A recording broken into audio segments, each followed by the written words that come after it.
अस्सलामुअलैकुम, मैं हूं आपका host Ghulam Farid. कारवाने Saboor tours and travels में आपको एक दफ़ा फिर से खुशामदीद। आज की वीडियो में हम जानेंगे कि UAE 5 year multiple visa apply करने के लिए कौन सी डॉक्यूमेंट्स रिक्वायर्ड हैं। अगर आपके पास ये डॉक्यूमेंट्स अवेलेबल हैं तो आप भी यूएई का 5 ईयर मल्टीपल वीज़ा अप्लाई कर सकते हैं। वीडियो को आगे बढ़ाने से पहले आप मेरा नंबर नोट फरमा लीजिए 03101362 666 03101362 666।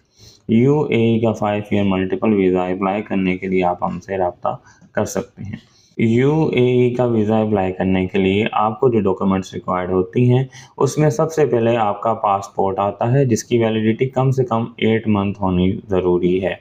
उसके अलावा आपका CNIC रिक्वायर्ड होता है, आपकी पर्सनल ईमेल आईडी रिक्वायर्ड होती है, आपका कॉन्टैक्ट नंबर रिक्वायर्ड होता है, आपकी क्वालिफ़िकेशन रिक्वायर्ड होती है, आपका इनकम सोर्स रिक्वायर्ड होता है, आपकी रिलीजियस डिटेल्स रिक्वायर्ड होती हैं, आपकी मदर नेम रिक्वायर्ड होता है।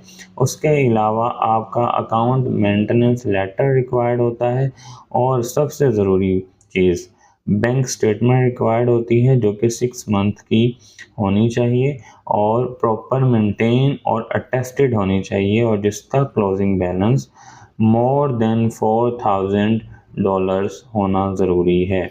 अगर ये चीज़ें आपके पास अवेलेबल हैं तो आप यूएई का 5 ईयर मल्टीपल वीज़ा अप्लाई कर सकते हैं।